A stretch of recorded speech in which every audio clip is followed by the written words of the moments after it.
नमस्कार, आदाब। आप देख रहे हैं न्यूज 18 का जम्मू कश्मीर, लद्दाख और हिमाचल। और मैं हूं इकबाल हुसैन। आज हम बात करेंगे डाइट से जुड़ी हुई बातों पर। डाइट से जुड़ी है। डाइट एक महत्वपूर्ण चीज है, इंपॉर्टेंट चीज है हमारे शरीर के लिए, हमारी सेहत के लिए। हमारे साथ एक बहुत ही फेमस डाइटिशियन है, डॉक्टर दीप्ता नागपाल। उनसे हम बात करेंगे। डाइटिशियन है फेमस। और कई अभी गर्मी भी बढ़ गई है, हीट वेव का भी अलर्ट है कई जगहों पे। और कई जगहों पे जो है बारिश भी हो रही है। तो ऐसे जो बारिश और गर्मी का जो मौसम है, वो उसमें खान पान को लेकर हम बातचीत करेंगे कि ऐसे में हमारा खान पान जो है वो किस तरह का होना चाहिए और किन चीजों से हमें बचना चाहिए। तो दीप्ता जी, आपसे हम जानना चाहेंगे कि गर्मी और बारिश के मौसम में जब हमारा जो हेल्थ है उसके लिए क्या पोषण चीजें क्या जरूरी जरूरी है। आजकल बहुत ही कंफ्यूजिंग मौसम है। नहीं समझ जी। में आता कि गर्मी चल रही है या बारिश चल रही है। अगर मौसम बहुत गर्म है तो ऑफ कोर्स हाइड्रेशन का ध्यान रखना बहुत इंपॉर्टेंट है। बहुत ज्यादा केसेस आ रहे हैं आजकल हॉस्पिटल्स में हीट एग्जॉस्शन के, हीट स्ट्रोक के। और जहां बारिश की बात आती है तो जो बॉडी को बहुत इंपॉर्टेंट है वार्मथ पहुंचाना, बॉडी को वार्म देना। तो जब बॉडी गर्म सर्द में आ रही है तो इन्फेक्शंस ब्रीड कर रहे हैं। जी। तो एक दिन बहुत गर्म टेम्परेचर रहता है, एक दिन बहुत ज्यादा बारिश पड़ जाती है। इससे क्या होगा, इन्फेक्शंस ब्रीडिंग जल्दी स्टार्ट हो जाएगी बेमौसमी। तो हमें बहुत ध्यान रखना है कि हमारा जो इलेक्ट्रोलाइट्स हैं वो लूज ना हो, जिसकी वजह से हेडेक्स होना, हीट स्ट्रोक होना, एग्जॉशन होना बहुत कॉमन है। और हमें अपनी इम्यूनिटी पे ध्यान रखना है क्योंकि इतने बदलते मौसम से हमें वायरस बहुत ज्यादा फैल रहा है, बैक्टीरिया भी फैल रहा है। तो हमें वार्म चीजें खानी है और वो खाना जो हमें पोषकता भी दे और हमारी इम्यूनिटी को भी बढ़ाए। जी। तो ऐसे में गर्मियों में आमतौर से डिहाइड्रेशन की प्रॉब्लम भी बढ़ जाती है। तो हमें उसमें किन चीजों का ध्यान रखना चाहिए, खास तौर से खान पान में अपनी किन चीजों को नियमित रूप से उसमें लेके उन हम डाइट डिहाइड्रेशन से बचे रहें गर्मियों में। डिहाइड्रेशन बहुत ही ज्यादा कॉमन है। एक सिंपल हेडेक भी डिहाइड्रेशन की वजह से हो रहा है, हीट एग्जॉस्शन, हीट स्ट्रोक। बाहर अब लोग जाते हैं और घर आते हैं तो बहुत फिटीग्ड और वीक महसूस करते जी हैं जी। बिना कुछ किए, इवन कार में बैठ के भी जा रहे हैं। तो बहुत इंपॉर्टेंट है, पानी पीते रहिए। हम लोग most of the day AC में बैठे रहते हैं और एसी में बैठने की वजह से हमें प्यास ही नहीं लगती है। जी बिल्कुल। अपने पास पानी रखना बहुत जरूरी है। और सिर्फ पानी रखना ही नहीं, एक होता है वर्ड इलेक्ट्रोलाइट्स। इलेक्ट्रोलाइट्स माने कि आपका सोडियम, आपका पोटेशियम, आपका क्लोराइड हो गया, मैग्नीशियम हो गया। ये जो इलेक्ट्रोलाइट्स हैं, जो मिनरल्स हैं, ये आपकी बॉडी में पानी को ट्रांसपोर्ट करते हैं, आपके सेल्स तक बेसिकली एनर्जी को पहुंचाते हैं। आप जब एक इलेक्ट्रोलाइट ले लेते हैं या फिर आप नींबू पानी सॉल्ट डाल के ले लेते हैं जिसमें पोटेशियम भी मिल गया आपको और सोडियम भी मिल गया, एक सिंपल सा नारियल पानी लेते हैं, बटर मिल्क ले लेते हैं, आप एकदम से एनर्जाइज्ड फील करते हैं। तो बहुत इंपॉर्टेंट है, थोड़ी थोड़ी देर में पानी पीते रहिए और थोड़ी थोड़ी देर में इलेक्ट्रोलाइट्स वाली, नेचुरल इलेक्ट्रोलाइट्स वाली बेशक चीजें लेते रहिए। अच्छा, आमतौर से जब बारिश का सीजन होता है तो इसमें क्या होता है कि लोगों को थोड़ा सा बाहर निकलते हैं, बाहर खान पान का भी अभी दौर थोड़ा बढ़ गया है। तो और इन्फेक्शन होने का खतरा भी ज्यादा रहता है, यानी फूड पॉइजनिंग वगैरह का भी बहुत ज्यादा चीजें बढ़ जाती हैं। तो ऐसे में किन चीजों का हमें ध्यान रखना चाहिए खान पान के तौर पे। खाना पीना तो बाहर का भी कल्चर ही बन गया है, अगर हम मना भी करें तो बिल्कुल। लोग खाते ही हैं बाहर जाके। कटी हुई सैलड्स, कटी हुई सब्जियां इज स्ट्रिक्ट नो बहुत, क्योंकि उसके ऊपर काफी बैक्टीरिया आता है जो उनको बुखार और वायरस सारा उसके ऊपर पलता है, वो नहीं करना चाहिए। अगर आप बाहर जा रहे हैं तो आपको ज्यादा पका हुआ खाना खाना चाहिए। आपको स्ट्यू सूप्स ले लीजिए, राइस ले लीजिए, दाल ले लीजिए और इंश्योर कीजिए अच्छी जगह से खा रहे। हाइजीन बहुत ही ज्यादा इंपॉर्टेंट है। बहुत ज्यादा फ्राइड अगर आप खाएंगे बाहर जाके इस टाइम पे, गैस्ट्राइटिस होता है, गैस्ट्रिक इश्यूज होते हैं। और साथ में वो जो फ्राई, जो वो ऑयल यूज करते हैं वो बहुत ही खराब क्वालिटी का है। तो जी जी। कोशिश कीजिए लाइक स्लो फ्लेम पे कुक्ड स्ट्यूज, कुक्ड स्ट्यूब, साथ में थोड़ा ब्रेड ले लिया या राइस ले लिया। हाँ, फिश को भी अवॉइड करना चाहिए क्योंकि इस टाइम ये ब्रीडिंग सीजन है, बाहर की फिश है वो नुकसान कर सकती अच्छा। अच्छा, कई बार हमने देखा है कि अभी आमतौर से जो कोल्ड ड्रिंक्स हैं या एनर्जी ड्रिंक्स हैं, है। इलेक्ट्रोलाइट्स हैं, इनका भी थोड़ा गर्मी में ज्यादा लोग, बच्चे हैं या बड़े हैं जो भी हैं, इस्तेमाल करने लगते हैं। इनका क्या ये फायदेमंद है हमारे लिए या हमें अवॉइड करना चाहिए जो एनर्जी ड्रिंक्स आते हैं।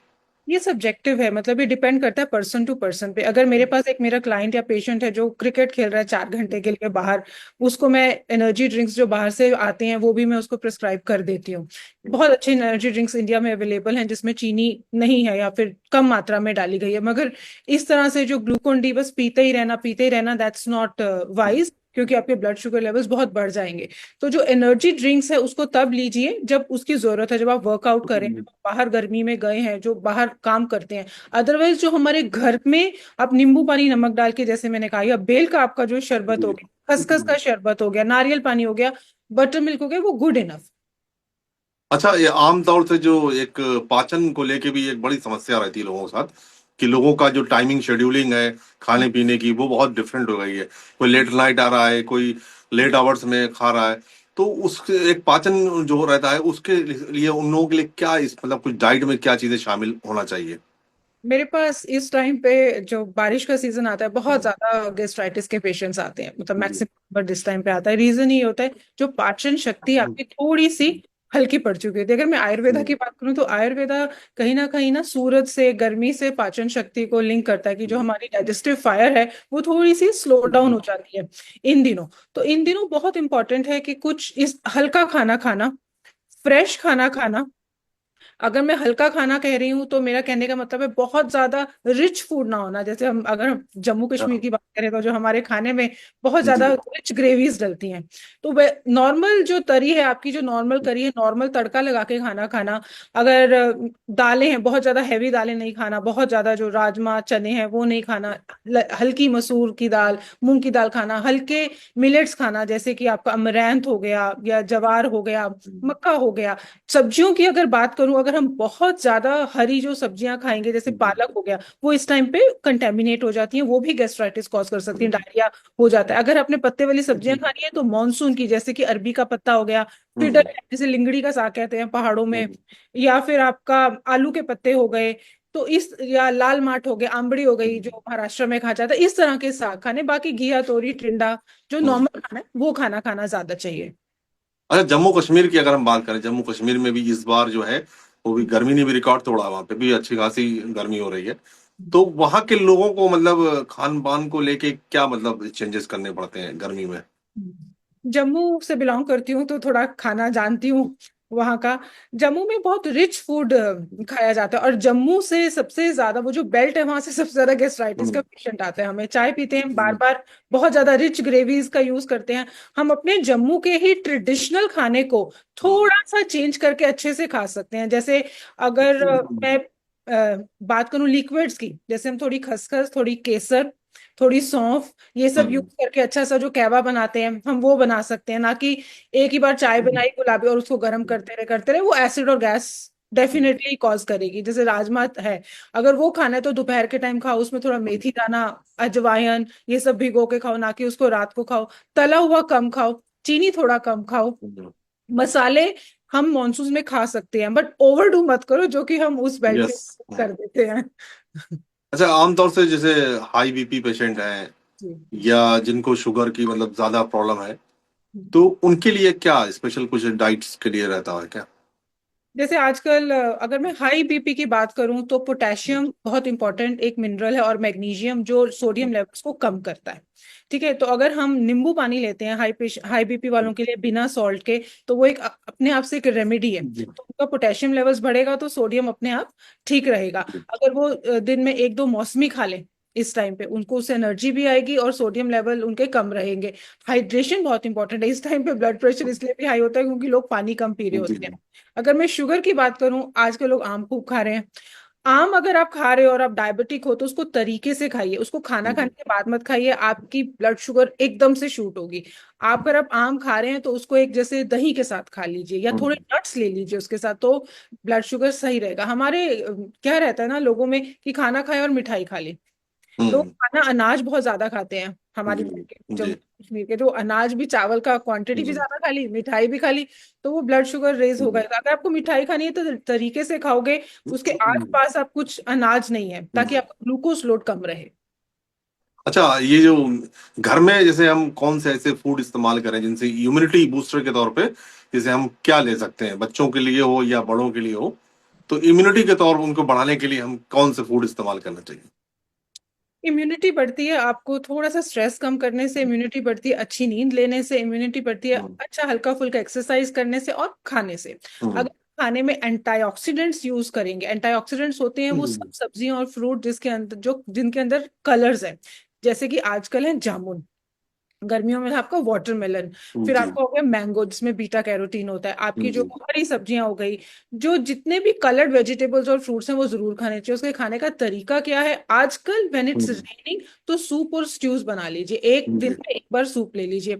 एक टिप बताती हूँ बच्चों के लिए, बड़े भी यूज कर सकते हैं। हम्म। खसखस, थोड़ा सा बादाम का पाउडर, थोड़ा सा केसर, चार मगज होता है, चार जी। मगज के बीज, इन सबको पीस के, थोड़ा सा अखरोट पीस के, इसको कांच के डब्बे में रख लीजिए और इसको आप दूध में डाल के ले सकते हैं। ये इम्यूनिटी काफी अच्छा मिनरल्स देगा और इम्यूनिटी को बूस्ट करेगा। चलिए, अच्छा, एक आखिर में, अब आप कम से कम हमारे जो दर्शक हैं उनके लिए कुछ मानसून और ये जो है ये गर्मी है, इसके लिए कुछ सबसे जरूरी जो आपका मैसेज है इन दिनों में, उनको किन चीजों से बचना है या क्या खाना है, एक जरूरी मैसेज जो आप देना चाहेंगे उनको। हाइजीन, आप घर में भी जो सब्जियां हैं बहुत देर तक काट के मत रखिए, अपने हाथ धोकर सब्जियों को बनाइए, खाने को बनाइए। दूसरा एक बहुत इंपॉर्टेंट मैसेज है जो 2-3 दिन से मैं खुद देख रही हूँ अपने पेशेंट्स के साथ, जो लोग बहुत ज्यादा स्पोर्ट्स कर रहे हैं उन लोगों को हीट एग्जॉस्शन और हीट स्ट्रोक हो रहा है। उनके लिए बहुत इंपॉर्टेंट है, जब आप घर से जा रहे हैं एक बनाना ले लीजिए as a pre workout meal, साथ में नींबू पानी और थोड़ा सॉल्ट लेके जाइए, ताकि आपका इलेक्ट्रोलाइट कम ना हो। आते ही आप एक जूस पी सकते हैं, जैसे मौसमी का जूस, थोड़ा नमक डाल के। अगर आप बहुत, ये मैं उनकी बात कर रही हूँ जो बहुत ज्यादा ट्रेन करते हैं, बिकॉज इस टाइम पे जिम में बहुत एक्सीडेंट्स होते हैं। और जी। मेरे पास मेरे खुद के भी जो क्लाइंट्स हैं, मैंने इसी हफ्ते 2-3 को ऐसे डील किए जिन्होंने ओवर एक्सरसाइजिंग करके और प्री वर्कआउट और पोस्ट वर्कआउट मील का ध्यान ना रख के दे हैड अ प्रॉब्लम। सो बहुत इंपॉर्टेंट है कि जब आप घर से बाहर जा रहे हैं, वर्कआउट पे जा रहे हैं, बहुत धूप में जा रहे हैं, तो अपना इलेक्ट्रोलाइट्स का ध्यान रखिए, पानी का ध्यान रखिए। वो कम, मतलब डेथ्स हो जाती हैं, फेटल हो जाती है ये सिचुएशन, छोटी सी जी। हमारी जी। लापरवाही। चलिए, बहुत शुक्रिया, आप हमारे साथ जुड़ी हैं, आपने टाइम दिया, उसके लिए बहुत बहुत शुक्रिया आपका। Pleasure, thank you.